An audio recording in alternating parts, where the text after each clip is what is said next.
So imagine this. You need to fill up your car with gas. You've got money in your pocket, but you get to the gas station and there's no gas. That is exactly what is happening in Laos right now. There's a real fuel shortage going on, and it's not just an inconvenience. It's starting to affect daily life, prices, and honestly, people's ability to get by. For someone like me, retired, living overseas, it's a reminder that low cost of living doesn't always mean stable cost of living. The root of this is a global problem. The conflict overseas has just pushed up oil prices and disrupted the supply chains. And Laos is especially vulnerable because it doesn't produce any of its own fuel and imports almost everything. So when supplies tighten even a little bit, the effects here are immediate. Laos is one of those countries who, when the US sneezes, Laos gets a serious cold. I'll add some of my own video here for you to see firsthand the lines that are forming all around Vientiane at the few gas stations that are open. Long lines, some stations are running out, as you can see on the video. Some places are closed completely. Here's the line for fuel. And when fuel comes in, it doesn't last very long. That gas station is closed.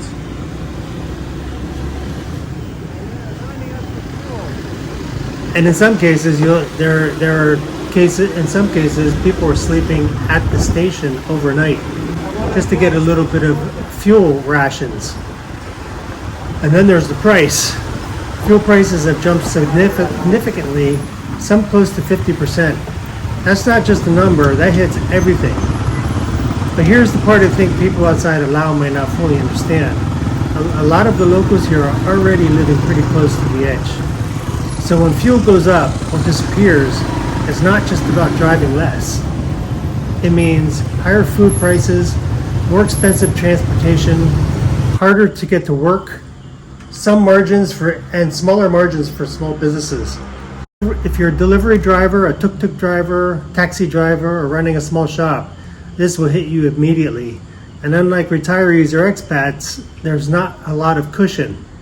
This will also have a ripple effect on the tourism, because Laos depends on a lot of travelers moving around, trains, vans, taxis, and tours.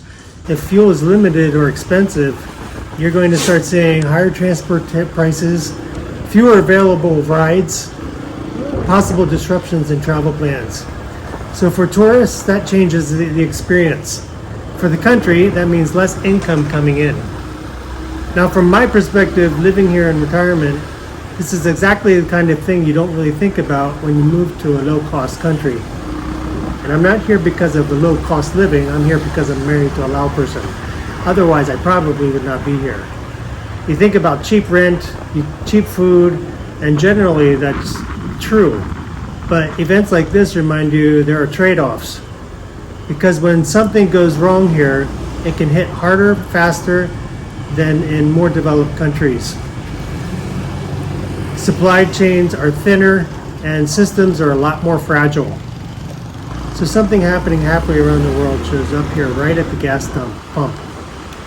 For me personally, it means being more mindful of travel, expecting prices to creep up, and realizing that my budget isn't as fixed as I might think. It's not a crisis for me yet, but it is a wake-up call, and it is something I'm going to need to monitor. We were planning to do a long road trip next month to visit my wife's families over the holidays, but that may be postponed now depending on how long this shortage lasts. And I think the bigger lesson here is, whether you live in Laos or whether you're thinking about retiring abroad, is this: your low cost doesn't mean no risk, and you have to build in flexibility, because these things can change fast. We had a similar situation back in 2022, shortly after the country opened up. After the phony-roni global problem, we had a shortage where even I had to wait in line for several hours to get a few liters of fuel for my motorbike. Now this situation might improve soon. Supply could stabilize, but moments like this give you a real look at how things work behind the scenes. Not just the postcard version of living abroad, but the real version. Thank God my wife is pretty practical. She's saying, well, if we don't have fuel, we walk. I think that will get old very soon, but she's right. But she's practical. So I'll keep you updated as this develops and what this means for living day to day, because this is real life in retirement overseas. And honestly, I'm curious, if you were retired overseas, like, was this something that you would worry about? Just for a little cost comparison here. So diesel for 1 liter is 21, it used to be 21,000 keep just a couple weeks ago, which is $3.80 per gallon. Now it's 31,500 keep, or $5.70 per gallon. Gasoline, 23,000 keep per liter, or $4.15 per gallon. That was 2 weeks ago. Now it's 34,000 keep per liter, roughly $6.05 per gallon. So thanks everybody. Take care. God bless, and take it slow.